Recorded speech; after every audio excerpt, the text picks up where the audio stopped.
안녕하세요, 한상기입니다. 오늘 소개해드릴 차는 쌍용 신형 코란도 가솔린 터보입니다. 신형 코란도는 디젤이 먼저 출시가 됐고 이번에 가솔린 모델이 추가가 됐습니다. 그러니까 엔진 라인업은 디젤과 가솔린 두 가지고요. 굴림 방식은 2륜과 4륜 두 가지로 나옵니다. 지금 보시는 차는 2륜의 풀옵션 사양입니다. 디젤 시승기 때 말씀을 드린 것처럼 신형 코란도의 디자인은 굉장히 많이 바뀌었습니다. 쌍용 특유의 디자인이기도 하지만 약간 폭스바겐 같은 그런 느낌도 있고요. 그릴과 그 하단에 인테이크 가로바가 좌우로 길게 쭉 뻗어 있어서 실제 사이즈보다 좀 전폭이 더 강조되는 그런 디자인입니다. 측면에서 보면은 신형은 비율적으로도 크게 달라진 걸 느낄 수가 있는데 구형 같은 경우에는 뭔가 약간 좀 껑충한 모습이었잖아요. 제가 그 제규어 이페이스 때 말씀드린 것처럼 약간 좀 뭉툭한 모습이었는데 지금은 좀 더 납작한 실루엣이 됐습니다. 그래서 기존의 코란도가 뭔가 정통적인 SUV 같았다면 지금은 전형적인 도시명 SUV 같은 모습으로 바뀌었죠.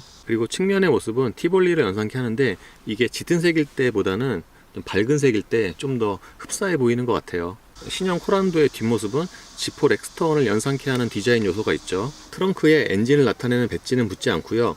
코란도라고만 크게 쓰여져 있습니다. 그리고 요즘의 트렌드처럼 머플러는 안 보이게 처리를 했죠. 지금 보시는 거는 머플러 같은 장식이고요. 그런데 유럽차와 비교를 한다면 유달리 장식 같은 티가 좀 더 많이 나죠. 머플러는 범퍼 안쪽에 이게 바닥을 향해 있습니다. 타이어는 금호 타이어의 HB71, 사이즈는 235의 50R19입니다. 코란도에서는 가장 큰 사이즈고요. 지난번에 시승했던 디젤과 같은 사이즈죠. 예, 신형 코란도 실내의 특징 중에 하나는 이 대시보드가 좀 높은 건데 시트를 가장 낮게 했을 경우에 이 대시보드 라인이 꽤 높게 느껴져요. 그리고 보닛 쪽으로 갈수록 경사가 조금 내려가는데 이거는 전방의 시야 확보를 위해서 이렇게 디자인을 한 것 같습니다. 또 다른 특징 중에 하나는 송풍구와 그에 이어지는 라인인데 이게 가로로 쭉 이어져서 실제보다 그 실내 폭이 조금 더 넓어 보이는 효과가 있는 것 같아요. 근데 이 송풍구는 약간 페이크가 있어요. 일단 동반자석 앞에 가로로 쭉 이어지는 저 송풍구 장식은 저 말 그대로 장식이고요. 그리고 운전석 쪽에도 보면은 이것도 송풍구 같잖아요, 얼핏 보면은. 근데 이건 막혀있는 장식입니다. 실제 송풍구는 이 밑에 있는 거죠. 실내에는 전반적으로 하이그로시가 굉장히 많이 쓰였죠. 특히 글로우박스 위 같은 경우에는 저희가 전체가 하이그로시라서 밝은 데서 보면은 좀 유난히 번쩍거리는 그런 느낌도 있고 보시는 것처럼 지문이나 먼지도 좀 잘 보이죠. 그리고 실내의 전반적인 내장재는 이 코란도가 속한 급을 생각을 하면은 그냥 무난한 편입니다.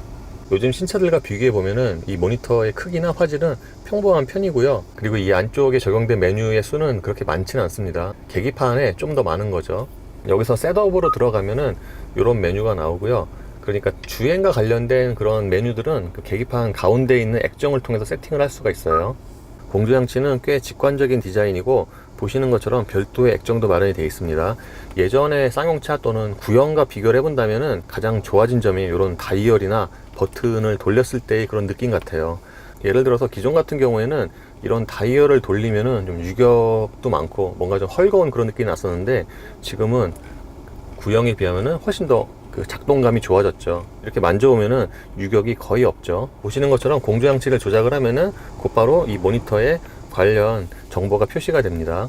지금은 후방 카메라 화면이고요. 생각보다는 화질이 괜찮죠. 근데 요즘 신차로는 보기 드물게 이 스티어링과 연동되는 그 가이드라인은 없네요. 보통 요즘에는 이 스티어링을 돌리면은 저 가이드라인이 같이 움직이잖아요. 근데 신형 코란도에는 그런 기능은 빠졌습니다.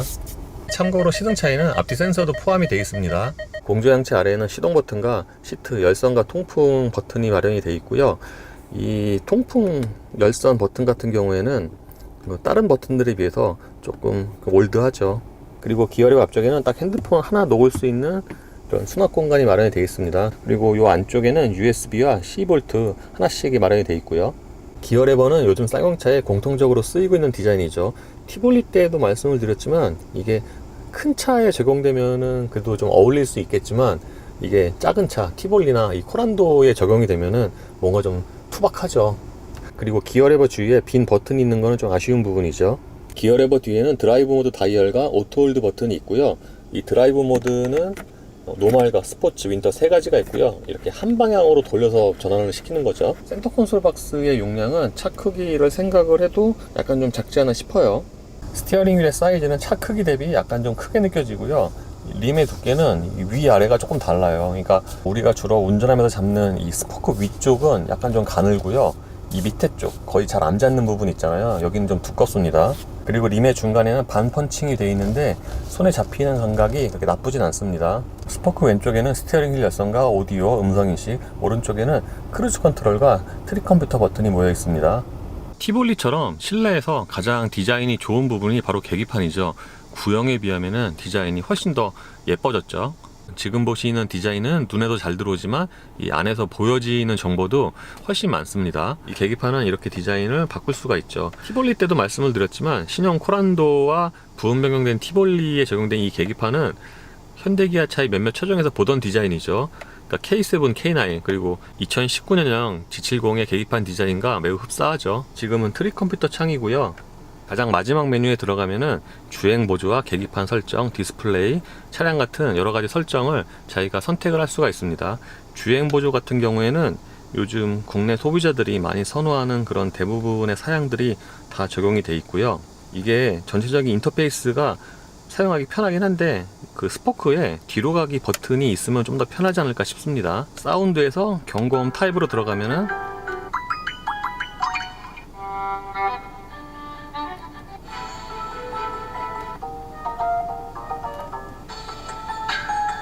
이렇게 경고음 타입도 6가지를 선택을 할 수가 있고요. 방향지시 등의 음량도 3가지로 선택을 할 수가 있죠. 시트의 크기는 성인 남자가 앉기에도 괜찮은 수준이고요. 시트의 쿠션은 조금 단단한 편입니다. 시트 가죽의 질은 조금 뻣뻣하게 느껴지고요. 그리고 확실히 티볼리와 급 차이가 있는 게 쿠션의 길이인데 베리뉴 티볼리는 기존에 비해서 시트 쿠션의 길이가 조금 늘어나긴 했어도 여전히 좀 짧은 감이 있었거든요. 근데 신형 코란도는 성인 남자가 앉기에도 그 쿠션의 길이가 그렇게 부족하지 않습니다. 그리고 시트의 높이도 적당히 내려가는 편이고요. 유리는 1열만 상하이 모드 원터치가 적용이 됐고요. 이 도어 포켓은 구획을 되게 잘 나눠놨죠. 신형 코란도의 장점 중에 하나가 2열의 거주성인데 무릎 공간도 넉넉하지만 그 시트 쿠션의 등받이 각도가 적당히 좀 뒤로 넘어가는 편이에요. 그래서 2열에 앉으면은 거주성이 좋다고 느낍니다. 제가 앉았을 경우에 무릎과 앞시트 사이에 주먹이 2개가 들어가고도 조금 남아요. 그러니까 투싼이나 스포티지와 거의 비슷한 수준이 아닌가 싶습니다. 1열처럼 2열 시트 역시도 시트의 가죽이 조금 뻣뻣한 편이고요. 가운데 부분이 좀 올라와 있긴 하지만 이 발이 놓이는 부분은 전체적으로 이 바닥이 정리가 잘 되어 있는 편입니다. 그리고 1열 시트를 가장 낮게 했을 경우에도 이렇게 시트 밑으로 신발이 넉넉하게 들어가고요. 정확히는 2열과 그 시트 밑에 공간이 약간 좀 층이져 있어요. 2열 승객을 위해서는 220가 열선 기능이 마련이 되어 있습니다. 그리고 2열 유리는 끝까지 내려갑니다. 근데 2열에 송풍구가 없는 거는 좀 아쉬운 부분이죠. 트렁크 개폐는 전동식이고요. 스티어링 칼럼 왼쪽에 있는 버튼으로도 열고 닫을 수가 있죠. 트렁크의 기본 용량은 551리터고요. 이 바닥이 꽤 깊어요. 이 커버를 들어 올리면은 이 밑에도 수납 공간으로 활용을 할 수가 있겠죠. 그리고 이 트렁크 바닥 같은 경우에는 커버가 2조각인데 보시는 것처럼 앞쪽에 있는 걸 빼서 이렇게 세워서 격벽으로 사용을 할 수도 있고요. 안쪽에 있는 커버를 이렇게 또 세울 수도 있죠. 2열 시트를 접으면 이 정도의 공간이 생기고요. 트렁크 바닥부터 저 2열 시트까지 거의 평평하게 이어지는 편입니다. 예, 지금은 에어컨이나 통풍 시트는 끈 상태이고요. 공회전 때의 정숙성은 괜찮은 편입니다. 보통 가솔린 엔진 하면은 디젤보다 더 조용한 걸 예상을 하시잖아요. 그런 예상 또는 기대치를 만족을 하는 수준이고요. 그리고 이 차 급을 생각을 하면은 어차피 방음도 가솔린과 디젤의 차이도 있겠지만 그 차급에 따른 방음의 정도도 있거든요. 이 코란도 같은 경우에는 차 급을 생각을 하면은 공회전 때의 정숙성은 괜찮다고 생각이 됩니다. 그리고 가솔린 엔진이라고 해도 이 진동이 없는 건 아닌데 이 차는 가솔린 엔진 치고도 진동이 꽤 없는 편이에요. 공회전 때 운전대로 전달되는 진동이 거의 없다시피 합니다.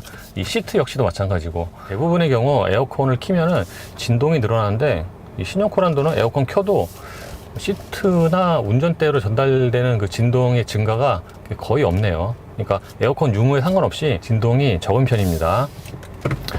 예, 이 차의 파워트레인은 1.5L 가솔린 터보와 6단 자동 변속기로 조합이 됩니다. 이 엔진은 새로 개발된 엔진이고요.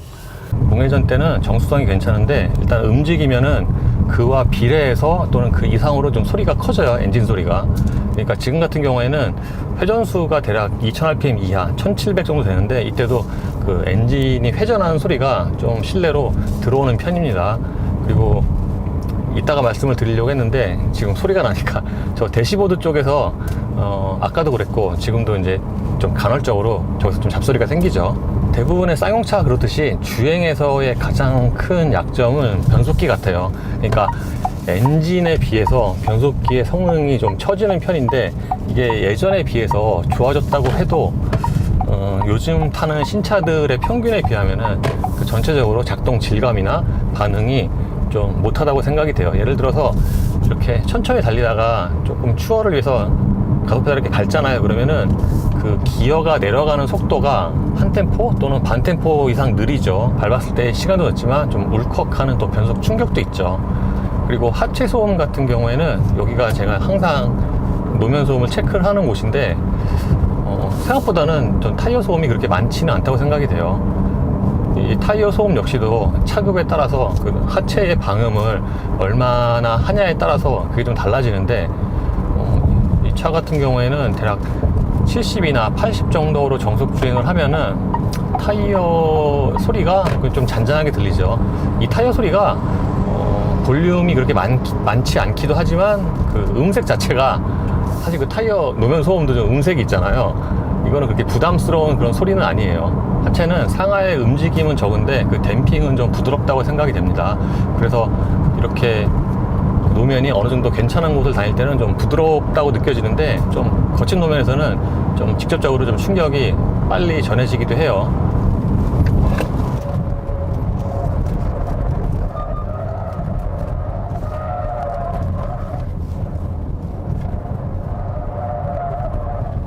방금은 코너 정점 지날 때 주행하는 것보다 머리가 더 안쪽으로 감겼잖아요. 이게 보통의 차들이라면 코너에서 좀 스포티하게 세팅됐다 라고 할 텐데 이 차는 그냥 그립이 모자라고 더 안쪽으로 감기는 그런 느낌이에요. 타이어에.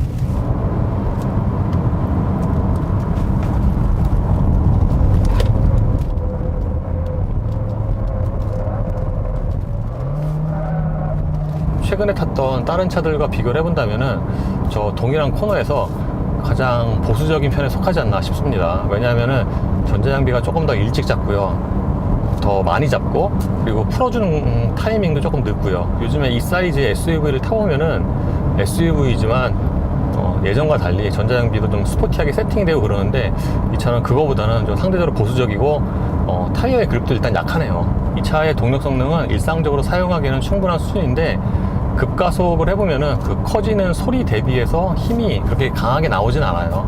그러니까 킥다운을 하면은 보통 뭉클하고 기어가 이제 내려가면서 이제 큰 힘이 나오잖아요, 토크가. 근데 그런 느낌은 좀 약하고 대신에 좀 꾸준하게 올라가는 타입이에요. 이거는 최근에 탄 쌍용차가 대체로 이런 것 같아요. 제가 이 코란도와 비슷한 사이즈의 SUV 중에서 가솔린을 탄 적이 없어갖고 이제 굳이 비교를 하자면은 이제 코나와 같이 비교를 해봤는데 정지에서 190km까지의 가속력이 좀 차이가 많이 나더라고요. 물론 코나가 더 가볍고 출력도 세고 배기량도 100cc 높으니까 더 빠른 건 당연한데 그걸 감안을 해도 정지에서 190까지의 그 가속 시간이 좀 차이가 거의 한 15초 정도 나니까 굉장히 많이 나죠.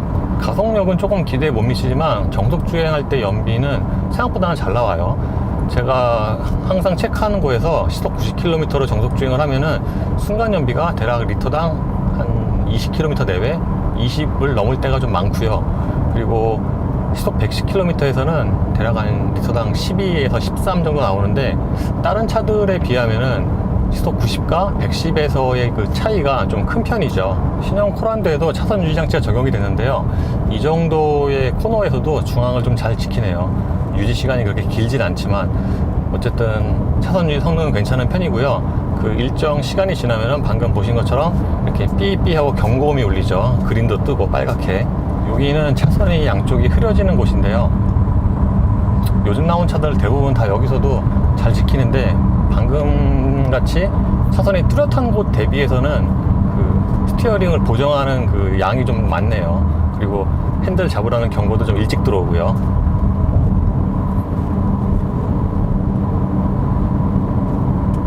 예, 여기도 이 왼쪽 차선이 이제 아예 없어져 버리니까 그 양쪽 차선이 뚜렷할 때만큼 그 정확하게 좀 중앙을 좀 잘 잡는 건 아닌데 벗어나진 않습니다. 급가속을 해보면은 속도가 꾸준하게 올라가는 타입이에요. 처음에 밟았을 때 그 느낌으로 봐서는 속도가 별로 안 올라갈 것 같은데 계속 밟고 있으면 의외로 좀 많이 올라가긴 하죠.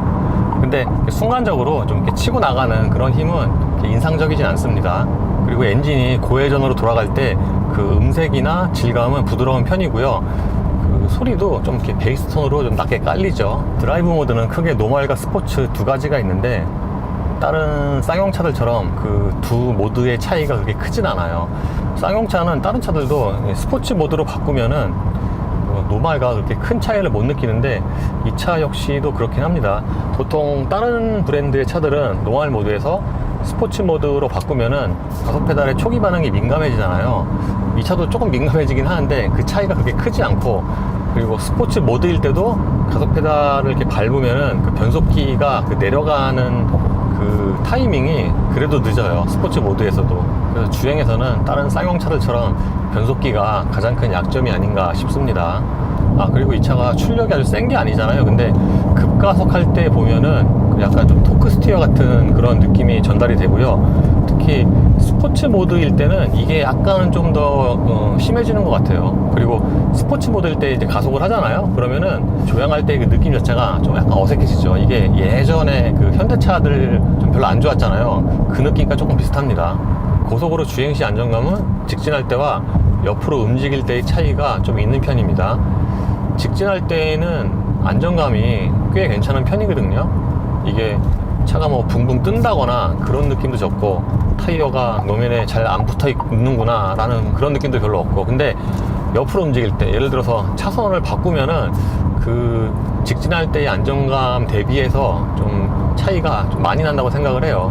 그래서 이런 부분을 종합을 해보면은 주행에서는 정숙성이나 진동 대책은 꽤 좋은 편이고요. 예를 들어서 급가속을 하면은 보통 페달이나 이 바닥으로 좀 진동이 전달되는 경우도 되게 많거든요. 근데 이 차는 그럴 때 진동도 거의 없어요. 그러니까 진동 대책이 꽤 좋은 거죠. 가장 큰 장점은 진동과 소음 대책이고, 근데 나머지 부분은 좀 미흡하다고 생각이 됩니다. 그리고 올해 초에 탔던 그 디젤과 비교를 해보면은 저는 가솔린의 그 상품성이 더 좋다고 생각이 돼요. 아무래도 디젤보다 빠르기도 하지만 훨씬 더 조용하고 진동도 없고, 그리고 주행 질감도 디젤보다 더 좋고요. 그래서 만약에 코란도 구입을 생각을 하신다면은 주행거리가 많지 않다면 디젤보다는 가솔린이 낫지 않을까 싶습니다. 쌍용 코란도는 출시 이후에 실적이 좀 기대에 못 미치는 것 같아요. 월간 한 1000대 조금 넘거나 한 1500대 요 사이 정도 되는데, 저는 그거보다는 좀 더 잘 팔릴 수 있는 상품성이라고 생각을 합니다. 왜냐하면은 물론 미흡한 부분이 좀 여기저기 많이 있긴 하지만 국내 소비자들이 선호하는 그런 그 포인트를 잘 공략을 해서 집중적으로 세팅을 했다고 생각이 돼요. 특히 가솔린 모델 같은 경우에는 이 진동 소음 면에서 좋은 점수를 줄만 하거든요. 이거는 이제 국내 소비자들이 많이 선호할 수 있는 포인트죠. 그리고 편의 장비 같은 경우에도 좀 딸리긴 하지만 현대기아차에 거의 비슷할 정도로 잘 갖춰놨고요. 그래서 기존에는 디젤만 있어서 판매에 좀 제약이 있긴 했지만 이제 가솔린이 나왔으니까 기존보다는 좀 더 잘 팔릴 수 있지 않을까 생각을 합니다. 예, 이로써 쌍용 코란도 가솔린의 시승을 마치겠습니다. 감사합니다.